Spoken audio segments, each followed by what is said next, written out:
e fico muito honrada com o convite de estar aqui. Agradeço muito a oportunidade. E de falar especialmente de um tema que eu gosto muito, trabalho com muito amor nesse tema. Na verdade, o meu início da advocacia sempre esteve vinculado ao direito de empresas, né? Desde o início, desde a minha formação, eu sempre estive muito próximo do direito de empresas, direito societário, civil em geral, e fiz minha pós-graduação nessa área do direito de empresas, que é uma área que se relaciona muito proximamente com o planejamento sucessório, porque muitos assim, relevantes mecanismos de planejamento sucessório envolvem muito o direito societário. Então, foi algo que, naturalmente, a gente foi caminhando para essa disciplina, né?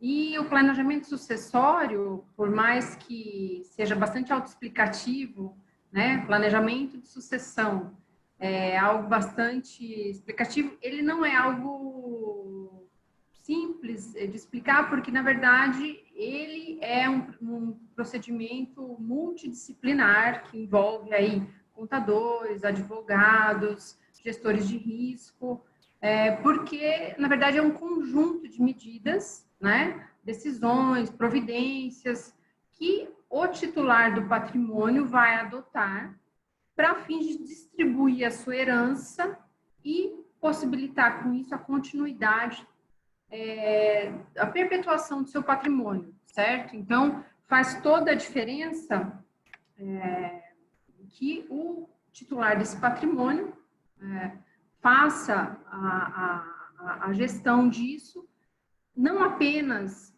enquanto né, durante sua vida. A verdade é que é necessário que o titular do patrimônio promova e reflita sobre a estruturação disso para após, né, como legado que ele vai deixar para os seus entes queridos, né? O planejamento sucessório envolve uma série de definições que vão evitar possíveis conflitos entre a família, né? E até mesmo a descontinuidade de uma empresa familiar, né, que seja criada para isso. Ou, enfim, havendo uma empresa familiar que historicamente foi ali a origem, a fonte de receita da família, se não houver um planejamento sucessório disso, a história nos diz que o que mais ocorre é a dilapidação desse patrimônio, muito por conta de conflitos familiares ali internos, né? Então, é muito importante que o titular do patrimônio assuma o protagonismo na condução da sua sucessão. E isso tem um efeito pedagógico, psicológico muito importante, porque o herdeiro, ele normalmente tem um respeito e uma consideração muito grandes por aquilo que o titular do patrimônio tinha como sua vontade. Então, se o titular do patrimônio diz de que forma ele gostaria que se estruturasse o patrimônio dele após a sua falta, quando ele vier a faltar, os herdeiros terão muito menos risco de se colocarem em embates em razão de que eles respeitam a vontade daquele titular do patrimônio, né, do seu ascendente. Então, faz muita diferença que o titular do patrimônio assuma esse protagonismo, né? O que acontece é que, muitas vezes, aí, pela dificuldade humana de falar sobre a morte, esse protagonismo, na verdade, não existiu, né? Nós vimos, assim, especialmente aqui em Mato Grosso do Sul, estado onde nós estamos, Juliane, o planejamento sucessório não é algo extremamente corrente ainda, muito embora esteja já caminhando para uma maior amplitude de adoção dessas medidas, ainda é algo incipiente no nosso estado, né? E aqui nós temos uma realidade que é muito propícia ao planejamento sucessório, né? Porque a gente tem famílias aí com patrimônios imobiliários relevantíssimos, muitas vezes, tá? E que, infelizmente, muitas vezes não fazem esse planejamento. Há ali o falecimento do titular do patrimônio e a gente se vê às voltas aí com guias de ITCD multimilionárias, né? Muitas vezes também há Paula, aplicações... Oi. desculpa te cortar. Primeiro, boa noite Uhum. a todos, né? Obrigada pela oportunidade. Mas você comentou algo que é de extrema importância, né? No Mato Grosso, não temos muitas pessoas que fazem esse planejamento ou até mesmo esse gerenciamento. Eu diria que, assim, eu resido em São Paulo, trabalho em São Paulo e eu acabo atendendo todas as regiões do Brasil. Algumas regiões fora também do Brasil, mas a gente sempre concentra no Brasil. E eu Uhum. costumo dizer, Ana Paula, até para complementar, e um dado curioso sobre isso, eu não diria que é só no Mato Grosso, eu diria que é no Brasil inteiro. O brasileiro está começando agora a ter uma certa educação financeira. E com essa educação financeira, submete também uma educação de sucessão, né? Uma vez que hoje a gente ouve cada vez mais outras instituições, ou até mesmo o BTG, relacionado a investimentos. Né? Há 10, 15 anos atrás, a gente não ouvia o que ouve hoje, ou assistia até mesmo propaganda na televisão como a gente vê hoje. Então, Sim. isso tudo tem trazido uma força muito grande, tanto na sua parte de advocatícia, né, de planejamento sucessório, até na nossa parte também de gestão de risco, gerenciamento, investimento, enfim. Então, era só uma Exato. curiosidade, um dado aí que eu gostaria de compartilhar como complemento do que você comentou agora. Que Pode tocar legal, o... mas que legal, Julinho. Muito bom Só ouvir isso. um ponto antes da Fala, Ana Marcelo. retomar. Claro. Juliane, é só uma correçãozinha, Mato Grosso do Sul. Isso Mato é Grosso uma do questão Sul. importante aqui para gente. Pessoal Ótimo, é obrigada. bairrista, já. Pessoal é Desculpa, bairrista, tem uma rixa com desculpa, Mato Grosso. pessoal. Mato Grosso do Sul, pronto. Tranquilo, tranquilo, a gente está acostumado, mas sempre É, corrige. Então, na verdade, aqui no estado, assim, eu fico feliz com a sua colocação, porque o que a gente, assim, eu pensei até que o Mato Grosso do Sul estivesse muito atrás, né? Mas, como você colocou, ainda é uma dificuldade do brasileiro, é uma cultura mesmo, né? A gente tem dificuldade de falar da morte. E, assim, eu não sei, eu acho que fica até uma coisa, um tabu, né? As pessoas acham que falar da morte atrai a morte, talvez seja isso. Mas, na verdade, com esse medo que ninguém quer enfrentar, o que acontece é que há uma perda muito grande, né, para todos, né? E muitas vezes não é uma perda apenas financeira, é uma perda no convívio familiar, são rupturas familiares, muitas vezes definitivas, tá? Eu digo de cadeira, porque eu trabalho bastante também em inventários, né? Porque, na verdade, eu tenho clientes também que, muito embora a gente oriente a fazer o planejamento, muitas vezes ainda não há, né, essa adesão, né, por causa desses medos mesmo. E a gente vê aí de cadeira muitos conflitos familiares surgindo justamente por conta disso, por conta da falta de reflexão antes, né? E não é apenas uma perda entre o vínculo familiar, mas também há uma perda na gestão, uma descontinuidade no funcionamento da empresa, uma descontinuidade na gestão desse patrimônio, e isso, sem dúvida, gera perdas inestimáveis, né? A gente tem uma guia hoje de um inventário grande em curso, uma guia de TCMD, Julian, de 40 milhões de reais a pagar, entendeu? O que acontece com isso? Isso quer dizer o isso só do seguinte, imposto, né, Ana só o Paula? imposto, Fora só os o honorários imposto, advocatícios. fora os honorários que já E foram as por taxas aí. cartorárias. Exatamente, também E as tem isso, multas né? estão inclusas também? E a atualização mensal, né?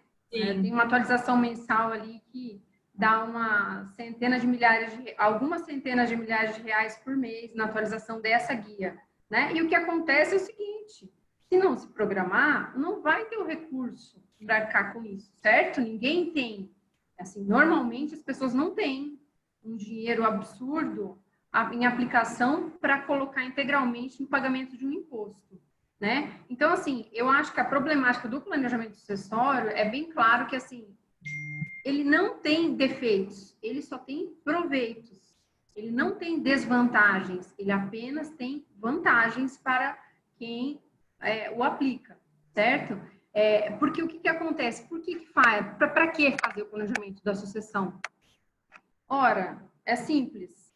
Não há ninguém melhor do que o titular do patrimônio para definir o futuro do seu legado, certo? E ainda, não há ninguém que conheça os ativos que compõem esse patrimônio melhor do que o próprio titular.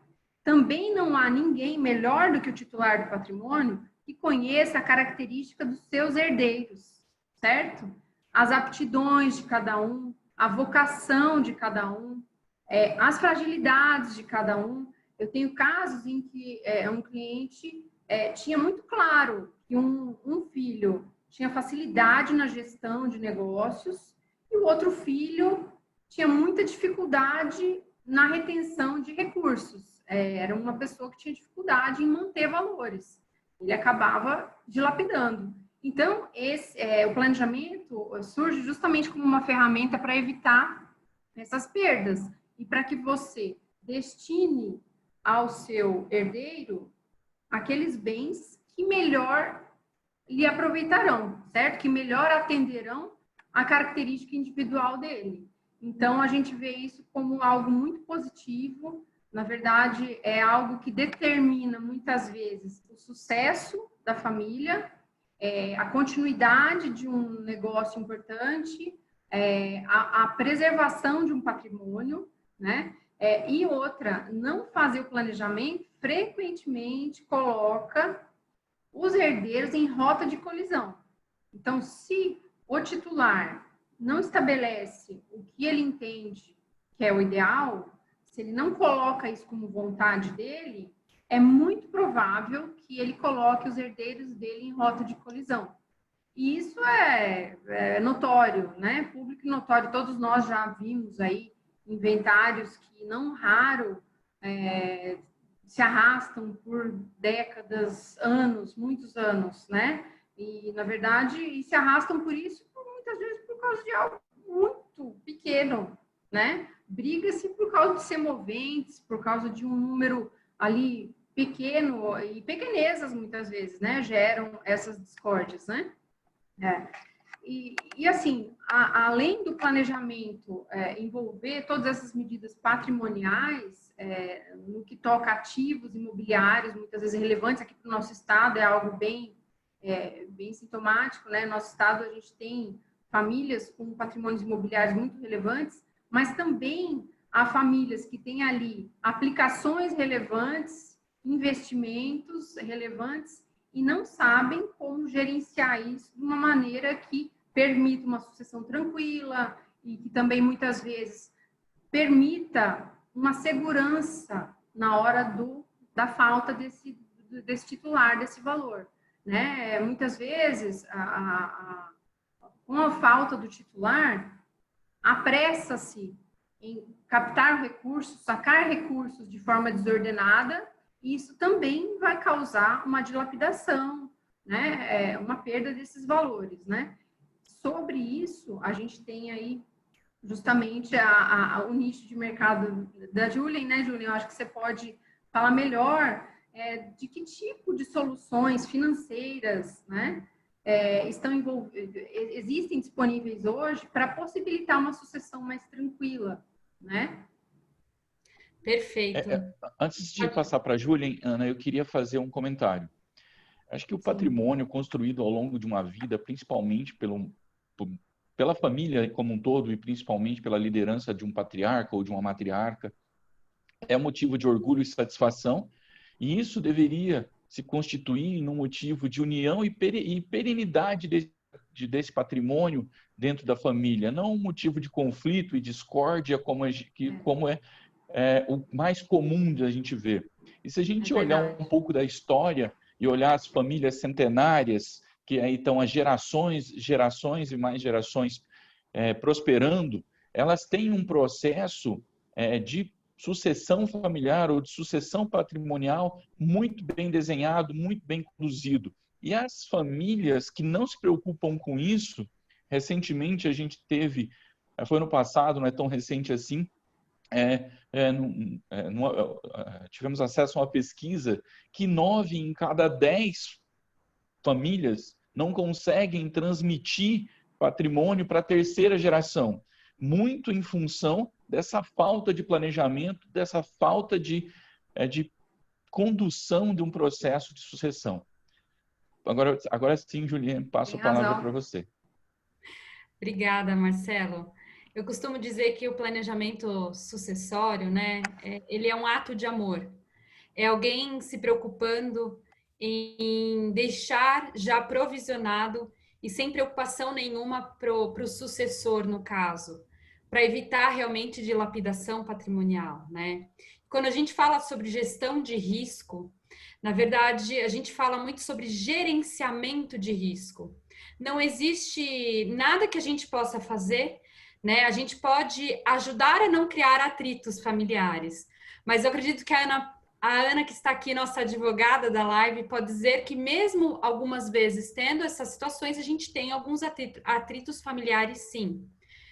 Mas em contrapartida, para a gente gerenciar esse risco também de atrito familiar, quando a gente fala de soluções eficazes, que foi a pergunta da Ana, né?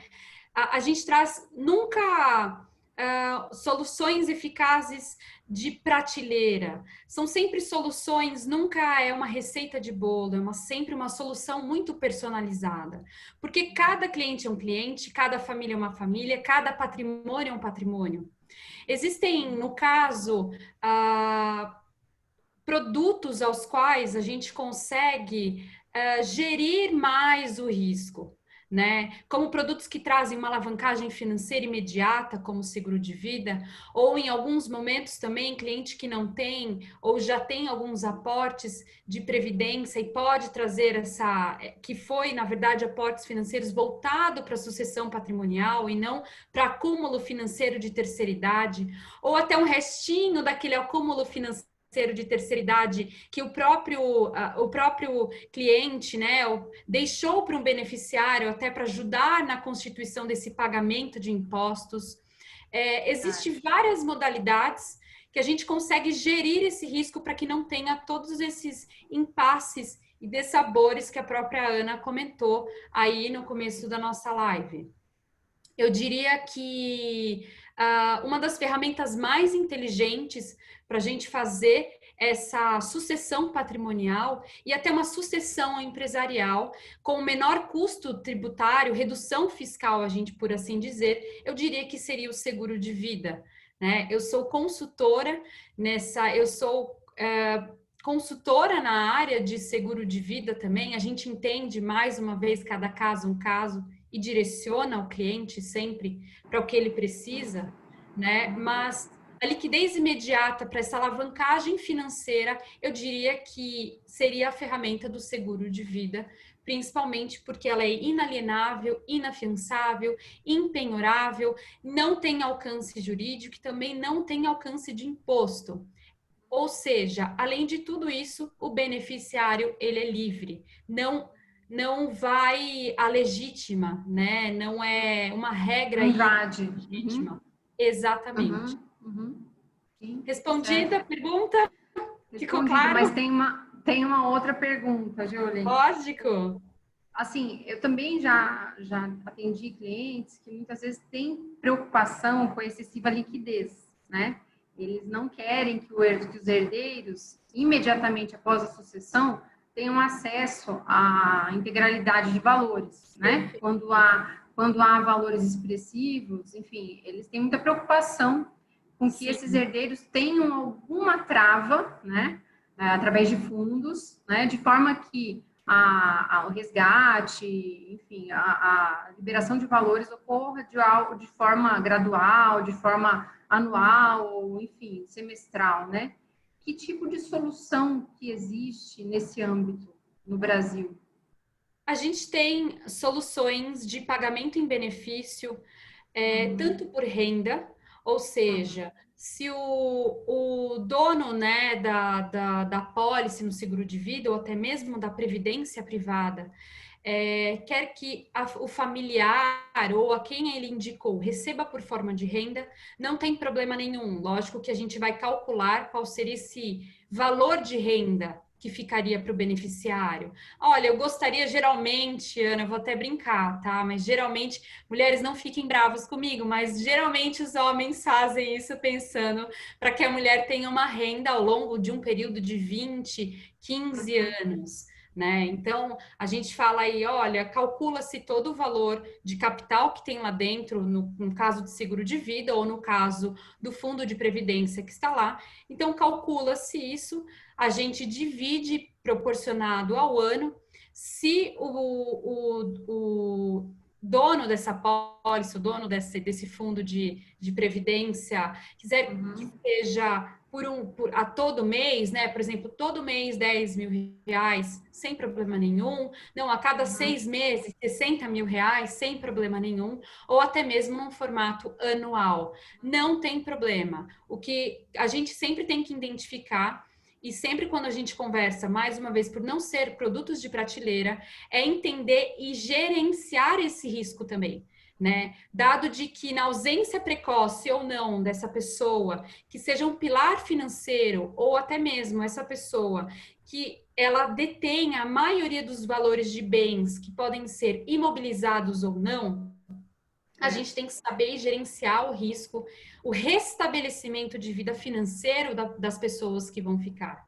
Né? Por isso que toda essa, mais uma vez, esse gerenciamento, essa gestão, esse planejamento é um ato de amor para a família, é um ato de amor, de restabelecimento financeiro.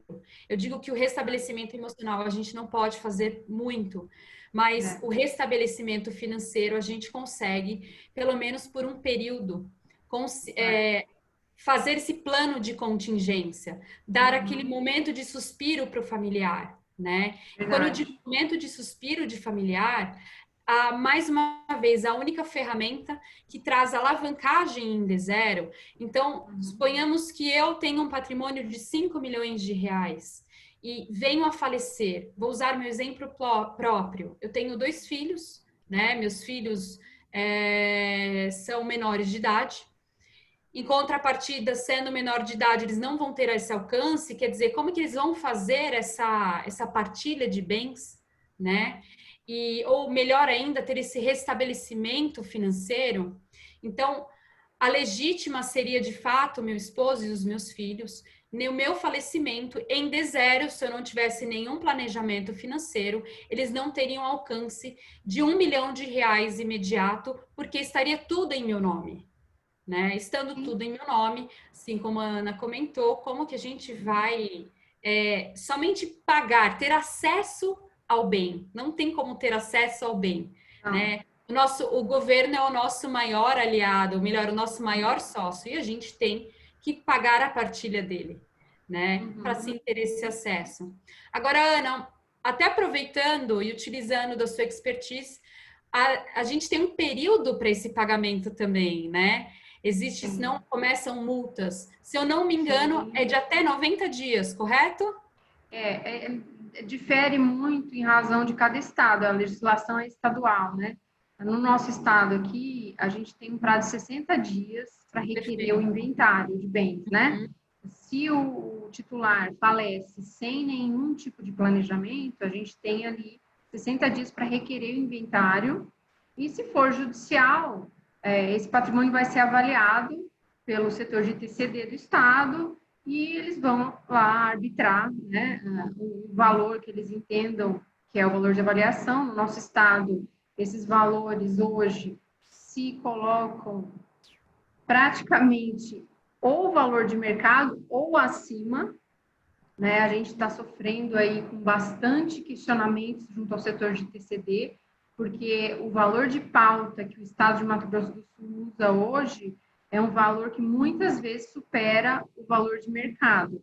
Então, o que acontece é que na hora que sai a guia, você tem um prazo exíguo para pagar e você pode requerer um parcelamento, mas que não é um parcelamento que refresca muita coisa, né, quando se trata de valores muito elevados, né? Então, acaba que a família tem que se desfazer de patrimônio para arcar com imposto. Exato. Né? Eu ia chegar exatamente nisso. Então, imagina meus familiares tendo que pagar R$ 1 milhão em 60 dias. Alguns pegam empréstimos de um banco, outros dilapidam, às vezes, pedaços de terra, né?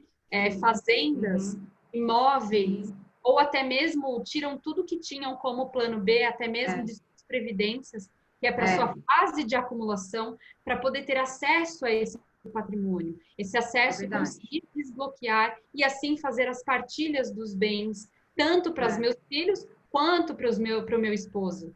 Né? Então, olha toda a dor de cabeça que a gente cria por não ter um acesso ou ter um contato com um tipo de gestão de risco desse. Né? Alguns clientes têm aí holding já promovida dentro do planejamento deles, mas nada impede, porque as cotas terão que ser divididas da mesma forma. Né? Vai ter que ser pago esse TCMD, independente do que seja. Então, eu até volto um pouco também para falar um pouco sobre seguro de vida internacional, né? Mas antes do seguro de vida internacional, eu vou falar um pouco da previdência privada. Em alguns estados, assim como a Ana comentou, no estado do Mato Grosso do Sul, tem alguns... o ITCMD tem um valor diferente, por exemplo, do que do estado de São Paulo, né? Sim.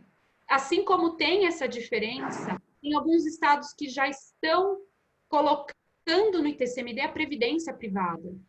Alguns é só o VGBL, outros são o PGBL e outros ambos. Então, mesmo tendo a previdência privada, que seria uma das cartas na manga para essa sucessão patrimonial, eu diria que em alguns estados já está sendo promovido o pagamento do TCMD. E com esse pagamento do TCMD, você acaba não tendo também essa alavancagem financeira em D0. Certo. Quando a gente fala um pouco sobre seguro internacional, acho que há uns 10, 15 anos atrás teve essa onda de seguro internacional, né? Hoje no Brasil é ilegal comercializar seguro internacional, porém existem pessoas que ainda têm esse seguro. E muitas me perguntam, Juliane, qual que é esse impasse? Qual que seria o problema de eu ter um seguro internacional?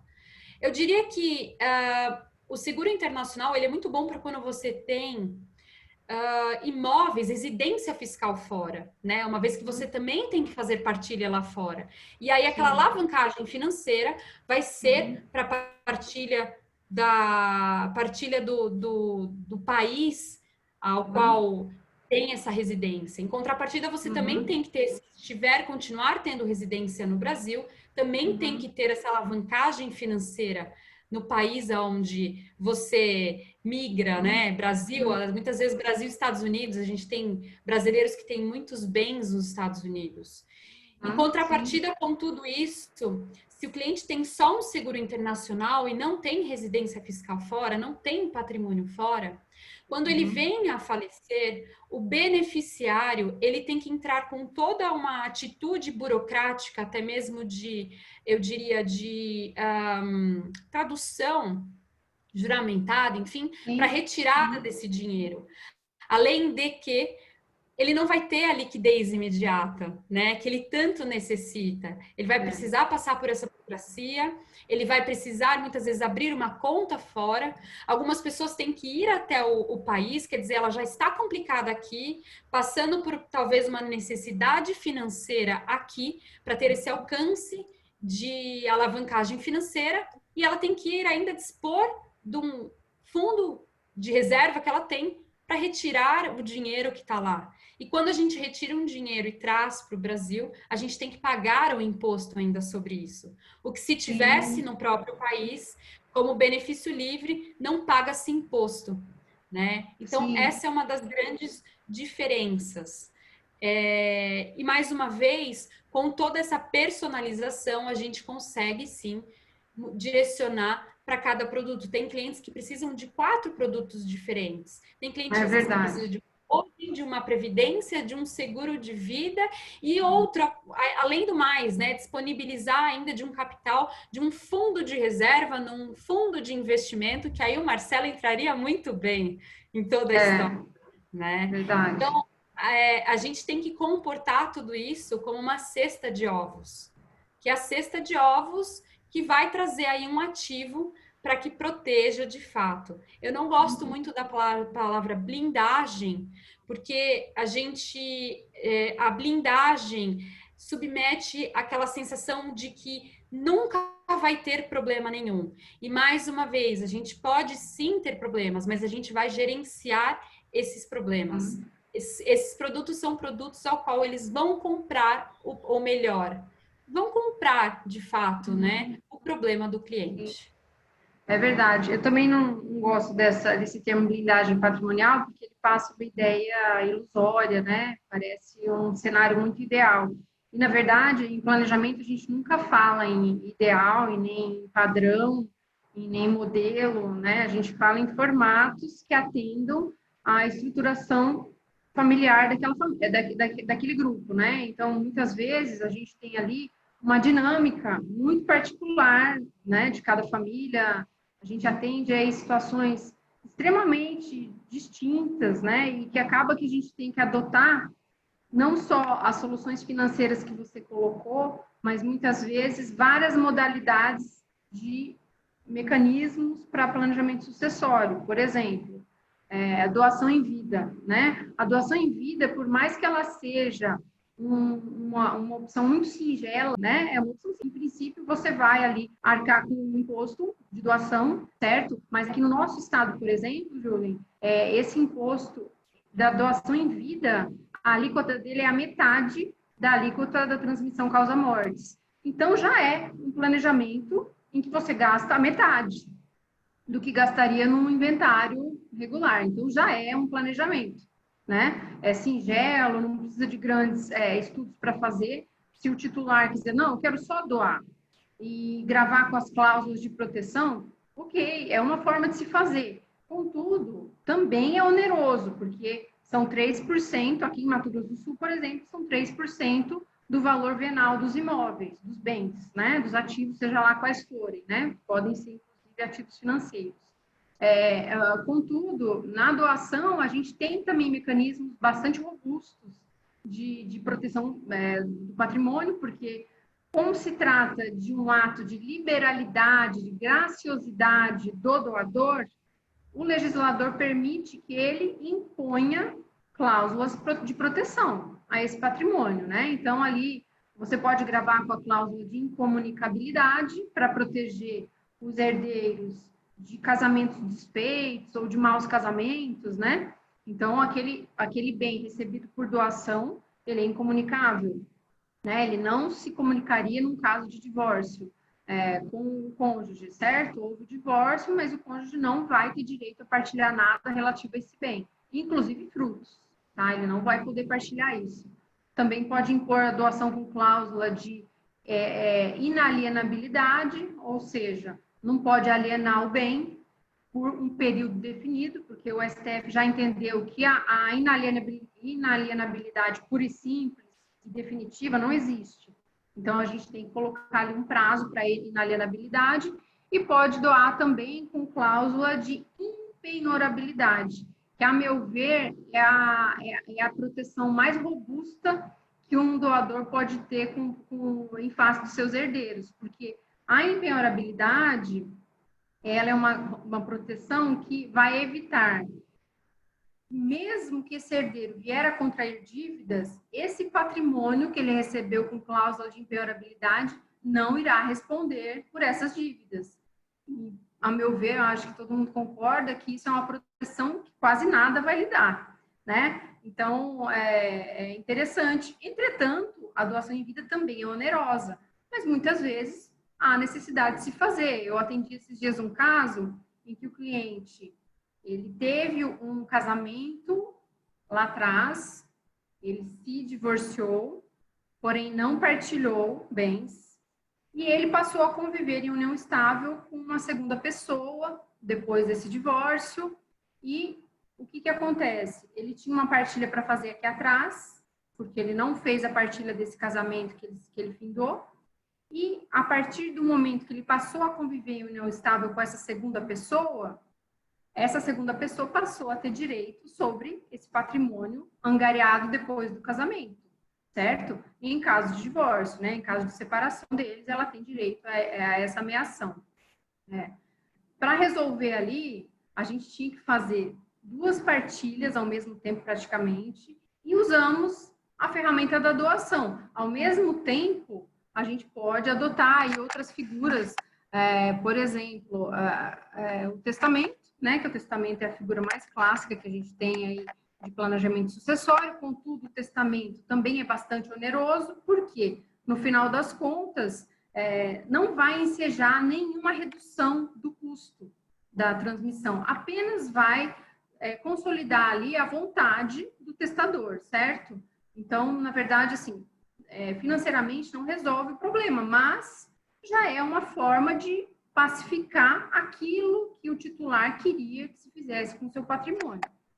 E também a gente usa muito o mecanismo da holding familiar, em conjunto com esses produtos financeiros que a Juliane colocou. A holding familiar figura aí entre os mais adotados hoje nos planejamentos que a gente trabalha. Por quê? Primeiro, a pessoa jurídica não morre, a não ser que você queira que ela morra, certo? Então, assim, a vida humana é finita. Entretanto, o instituto jurídico da empresa, da sociedade, ele pode ser perpétuo, né? E melhor do que isso, além de ser perpétua, a empresa, ela também admite um regramento muito específico e particular para aquela realidade da família. Então, através o que é uma holding familiar? Esse nome acaba que vira, o pessoal usa até como grife, às vezes. É uma empresa, simplesmente, né? Não é nada além de uma sociedade. Pode ser tanto uma limitada, como uma SA fechada. Normalmente, a gente usa uma limitada, né? Por questões aí, até tributárias, a gente usa uma limitada, porque a SA fechada vai ter uma dificuldade ali no ingresso do patrimônio pelo valor histórico, enfim. Tem algumas questões técnicas aí que acabam deflagrando um uso maior da limitada, o modelo da sociedade limitada. Mas a holding familiar, como todo mundo sabe, aí é manter, né? A holding familiar nada mais é do que uma sociedade limitada em que o titular do patrimônio vai ingressar os seus bens, os seus ativos ali como capital social dela, e ali ele pode estabelecer no contrato social todo o regramento do que ele pretende que seja feito, ou seja, o administrador dessa holding pode ser vitaliciamente esse titular, né? Ele pode prever isso, ele pode prever qual seria o quórum para fazer a venda desse patrimônio, quando vai se alienar algum dos ativos, qual é o quórum necessário, quando, na presença dele, o quórum pode ser um quórum menor, quando da falta dele, pode-se impor um quórum maior de deliberação entre os sócios. Enfim, há inúmeras possibilidades da gente prever mecanismos que vão manter o comando do patrimônio nas mãos do titular, porque, Juliane, eu acredito que muitas vezes você já deve ter se deparado com a dificuldade do cliente de falar de planejamento, porque muitas vezes ele entende que aquilo é entregar os pontos, que aquilo significa perder comando, perder autonomia, perder poder decisório. Inclusive, até achar que você está matando ele, né? Também, verdade. Muito assim, a gente se depara muito com isso. Você, com certeza, deve ter essa sensação. O cliente às vezes sai, mas está me matando antes do tempo? Como se ele não tivesse mais poder de mando, né? Está então, desejando que eu morra? Pois esse é um problema mesmo. Mas é justamente isso que a gente precisa desmistificar e deixar claro que o planejamento sucessório é justamente o contrário. Muitas medidas dele só passarão a ser eficazes ou adotadas depois do falecimento, porque antes do falecimento, quem dá o comando, a diretriz, é o titular do patrimônio. E isso a gente pode adotar em todas as modalidades, em todos os mecanismos de planejamento, a gente pode prestigiar sempre que esse titular detenha a autonomia para proceder como ele bem entender, porque é sempre bom lembrar, não existe herança de pessoa viva, certo? Não se fala em herança. quando o titular está aqui presente. Então, o titular tem direito de organizar seu patrimônio da forma que bem lhe aprouver. Se ele quiser, se ele entender que os filhos não se dão. Olha, eu tenho filhos ótimos, porém, cada um quer seguir seu caminho muito separadamente. Ele pode fazer 2 cadeias de holdings, justamente para destinar para cada uma delas o patrimônio que melhor se adequa à aptidão, à vocação de cada um dos filhos, certo? Tem filho que vai ter uma característica de, olha, eu sou gestor, eu sei administrar, tudo que o meu pai me deu, eu trouxe para cima, eu multipliquei. Já tem filhos que não vão ter essa capacidade, que tem que lidar com uma dificuldade de lidar com liquidez, né? Tem filhos que vão ter esse perfil. Quem melhor do que o próprio titular, o pai deles, para saber da característica individual de cada um? A Júlia, com certeza, já deve ter se deparado aí com clientes que sabem que um filho não pode ter liquidez, o outro pode, vai fazer bom negócio com a liquidez, Exato. certo? A gente se depara realmente, Ana, com situações como essa. E assim, eu costumo dizer que enquanto seus filhos são pequenos, você não sabe quem eles serão, né? A gente forma filhos da mesma forma. Sim. Você tem o mesmo tratamento, às vezes dá a mesma educação, e a gente não sabe o que vai se tornar, porque são indivíduos e com características, com personalidade, com caráter diferente, né? A base deles vai ser essa base familiar constituída. Mas por não saber, é exatamente isso que você falou. Até sabendo dessas diferenças, a gente constitui muitas vezes 2 produtos, 2 parâmetros, ou até mesmo o mesmo produto, como você falou, como holding, em situações de divisão, né? 50-50, para que não haja realmente briga, ou até mesmo 30-70, a gente não sabe até fazer como essa divisão. E nada melhor do que a própria pessoa para dizer. Eu costumo dizer também, Ana, que quando a gente trabalha com esse tipo de produto, a gente acaba agregando não só a questão de trazer essa solução, mas a gente realmente acaba tendo uma profundidade na vida do cliente. A gente descobre tudo e qualquer coisa da vida do cliente, tanto financeiramente quanto familiar.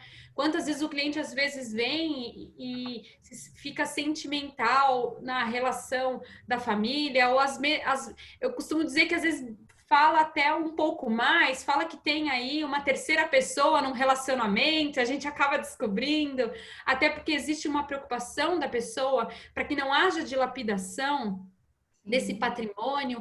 Enfim, são várias situações familiares que, mais uma vez, a gente se torna aí uma defensora, né, dessa gestão, desse gerenciamento por completo dos riscos dos nossos clientes. É verdade. Eu queria fazer um adendo ao que vocês já... Desculpe, Ana. Ao que vocês já comentaram. Imagina. Nós já falamos aqui de holding, testamento, doação, seguro de vida, previdência. São todos instrumentos, ou seja, veículos de gerenciamento de risco. Ou seja, para que você faça a transmissão ou a sua sucessão de uma forma menos traumática, menos gravosa, de uma maneira organizada. E é justamente, Ana, o contrário daquilo que as pessoas pensam. Eu estou perdendo a autonomia. Não, você está fazendo com que a sua vontade se propague além da sua morte, porque você vai definir como vai ser feito quando você não estiver mais aqui. E um dia nós iremos não estar mais aqui. Outro ponto que eu achei importante, dadas as características do nosso Estado, é esse prazo muito exíguo para o pagamento das guias. Pessoal aí que já tentou vender uma propriedade, uma fazenda, por exemplo, em 60 dias, o tempo médio de venda de uma fazenda a gente conta em anos, não em meses, e muito menos em dias. É algo muito importante da gente comentar. E você descreveu um caso que é um prato cheio para dar um problema, para ter um conflito. Ou seja, só bastava que essa pessoa que que tomou a atitude de organizar isso, ela não estivesse mais aqui. Pois é. Provavelmente, um alto grau a gente teria um alto grau de chance disso ter conflito. Ele parar no judiciário, e aí a gente começa a correr pelo tempo do judiciário, e não da nossa vontade. Isso é uma dor. Você sabe que eu sinto essa dor, assim, quase pessoalmente, em mim mesmo, porque o que eu acho muito triste é relegar a um terceiro absolutamente alheio àquela dinâmica familiar. Muito embora os juízes tenham a capacidade técnica de promover partilhas, você pode ter certeza que a partilha que ele determinar, se os herdeiros não entrarem em consenso, a partilha que ele determinar não agradará ninguém. Ninguém.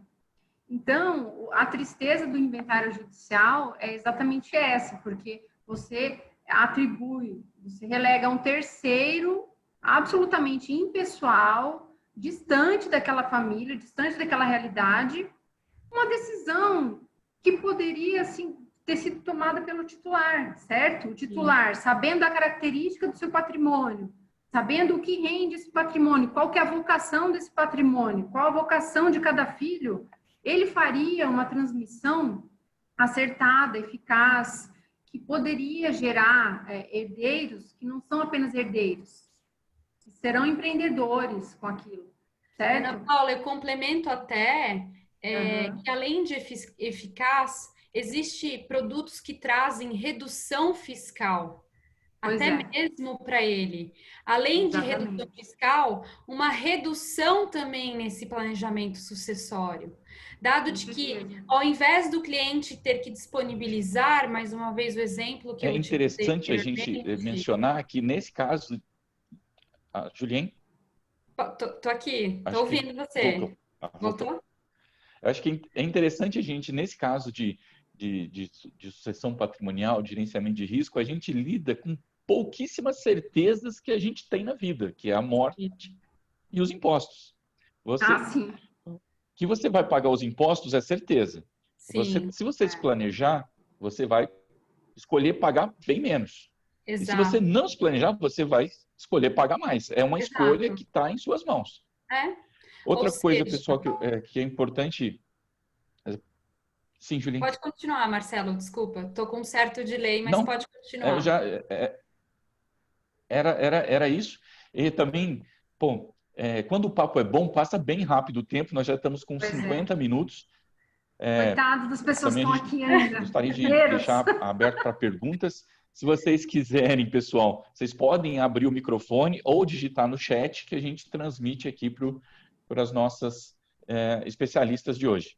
Tá. Eu gostaria só de finalizar de que não pensem que uma sucessão patrimonial é algo extremamente caro, né? Venha com a demanda. Isso é importante, que a gente consegue direcionar, como é um produto personalizado, a gente sempre direciona sobre a necessidade versus o quanto o cliente pode pagar, versus o patrimônio do cliente. Não tenham essa impressão de que isso é um produto inalcançável, é um produto para multimilionários, para bilionários. Não, pelo contrário, a gente tem vários formatos de sucessão patrimonial que vai de acordo com a sua necessidade e a sua renda. Nunca vai ser para desprover, né? Ou melhor, cobrir o pé para descobrir a cabeça. Sempre vai ser para cobrir um corpo por inteiro. É a última. É importante também a gente mencionar que é uma equipe multidisciplinar que vai cuidar dessa customização do seu planejamento. A gente precisa da área jurídica, precisamos de um especialista em gestão de risco, precisamos de um especialista em investimentos para que o seu planejamento fique de uma forma que vai atender às suas necessidades. E essa é a nossa proposta, de trazer uma equipe multidisciplinar que vai te ajudar a construir isso. E aí é um papo que a gente vai ter individualmente com cada um. E esses encontros eu gostaria de estimular as nossas convidadas de hoje para que a gente repita esses encontros, para que a gente foque em determinados setores, por exemplo, no agronegócio, no varejo ou para determinados perfis de vida. Eu já tenho 70 anos, não fiz um seguro ou um planejamento. Existe solução para mim? Existe. A gente Ótimo, vai estudar o seu super. caso, identificar a sua necessidade, para que a gente possa construir em conjunto uma solução. Pessoal, Exatamente. de minha parte é isso.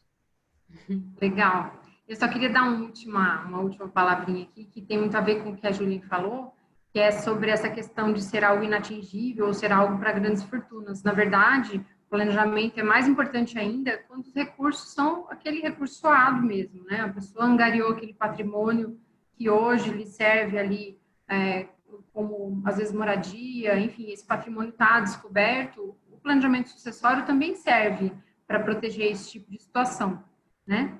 Então, eu queria colocar isso, e o fundamental que eu queria dizer é que, em respeito, a gente não pode dar lição nenhuma para o titular de patrimônio, porque a gente sabe muito que o que se paga para ter aquilo e a vida que se caminha para chegar até ali, só ele conhece, né? O que ele pagou para estar ali, só ele conhece.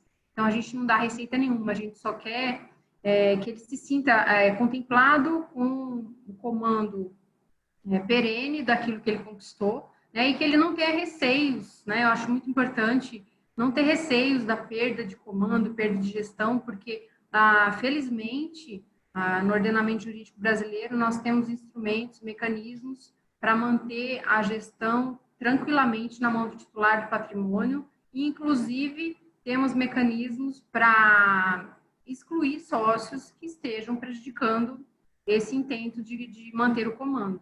Tá? Mas legal, agradeço muito, gente, pela oportunidade, foi muito legal, e estou à disposição aí para novas oportunidades, porque eu queria falar mais detidamente sobre os mecanismos, né? Essa foi um início, uma abordagem um pouco distante, mas é o que é possível no momento, porque de fato é um tema extremamente denso, muito amplo, cheio de mecanismos. Eu acho que a gente precisa, sim, de outras oportunidades. Marcelo, vou esperar. Não, com certeza. Já vamos montar uma agenda e aí a gente convida todos aí, passa para todo mundo. Pessoal, se vocês me permitirem, eu gostaria de deixar aberto para perguntas, para que a gente possa já caminhar para o nosso encerramento. Vamos chegar bem próximo de 1 hora, que era o nosso objetivo. Legal. Tá legal. Eu estou à disposição. Passou muito rápido. Eu acho que a gente só fez um overview sobre isso, mas já deu para apresentar a importância e muitas vezes a necessidade de se prestar atenção nisso. Nós temos uma pergunta aqui do Matheus: como é montada uma holding familiar? Então, é uma pergunta legal, porque muita gente tem dúvida o que é holding, né? Fica essa interrogação na cabeça. Na verdade, a holding é apenas uma empresa, como qualquer outra. Você vai ali ter o sócio. Normalmente, o modelo mais adotado de holding familiar, ingressam ali os titulares, né? O marido e a mulher, que são o casal que deu início àquela família, e ingressam os filhos, né? E nessa holding, muitas vezes se incorpora o patrimônio que é daquela família, né? Isso é um modelo singelo que eu estou colocando. Isso pode ter várias outras variáveis, né? A gente teria ali, quando se trata de um patrimônio mais complexo, a gente tem camadas de empresas, tanto colaterais quanto de cima para baixo. A gente tem uma controladora, que pode ser aqui onde fica o comando, e a gente tem empresas aqui embaixo que detêm patrimônio. A gente pode ter uma família que estruturou uma holding para agregar o patrimônio e mandou para outra empresa a atividade operativa da família, porque também é muito importante você não deixar todos os ovos na mesma cesta, né? Então, é importante você não colocar a atividade de risco junto com o patrimônio, né? E muitas vezes o que acontece com os nossos clientes que trabalham muito, conquistam, crescem muito rápido, têm um patrimônio relevante, mas está tudo no mesmo lugar. E isso é um problema. Com a Justiça do Trabalho que nós temos, graças a Deus aqui não tem nenhum juiz do trabalho, eu já olhei, mas com a Justiça do Trabalho que nós temos, isso é um problemaço, assim, você não pode fazer isso, né? A gente tem que ter uma segregação de atividades, né? A atividade operativa fica num lugar, a atividade de risco fica num lugar, a vida patrimonial tem que estar em outro, né? Porque você vai colocar a joia da coroa num lugar mais protegido, né? Então, a holding familiar, em princípio, é uma sociedade entre família, né? A Affect Societatis ali é justamente para atender o núcleo familiar. E ela vai ser uma empresa que ela pode ser uma holding pura, uma holding mista. Eu prefiro as holdings puras, que apenas controlam, né, um patrimônio e não que desempenham atividade operativa, né? Eu prefiro que a atividade operativa esteja em outro lugar. Mas a holding é basicamente uma empresa entre familiares, é a holding familiar, né? Eu tô falando, é uma empresa entre familiares em que se ingressa um patrimônio e se impõe regras de condução desse patrimônio, né? Regras de controle conforme a vontade dos titulares, dos fundadores. Mas é basicamente isso. Bacana. Obrigado pela pergunta, Matheus. Obrigado, Matheus. Eu gostaria de frisar também que, se vocês quiserem nos procurar a posteriori, depois nos mandar mensagem, tirar alguma dúvida individualmente, etc., estamos à disposição. Acredito que posso falar em meu nome, em nome da doutora Ana Paula, em nome da Julien, porque é um assunto que pode suscitar uma dúvida amanhã, e etc. Bem, Claro. Mais alguém? Mais alguma pergunta? Acho que não. Não vi nada no chat. Então, gostaria de agradecer, se ninguém tem mais nenhuma pergunta neste momento, gostaria de agradecer a presença de doutora Ana Paula, da Julien, agradeço em meu nome e em nome da Delphos Investimentos, a presença de todos e, em especial, de vocês, que foram as estrelas dessa noite. Imagina. Muito obrigada pelo convite, Marcelo. Obrigada a todos pela participação. Ana Paula, foi uma honra conversar contigo. A gente tem muita figurinha para trocar ainda, só foi a ponta do iceberg. Verdade, legal. E muito obrigada pelos nossos aí ouvintes, porque eu não vi o rosto, mas enfim, são todos ouvintes. Obrigado Obrigado, então, pessoal. Uma ótima noite. Tá. Fiquem com Deus. Até a próxima. A gente vai informar para vocês, vamos montar uma agenda e vamos passar para vocês os tópicos e os temas, que eu acredito que temos muito assunto para conversar. Um abraço, Fiquem com Deus.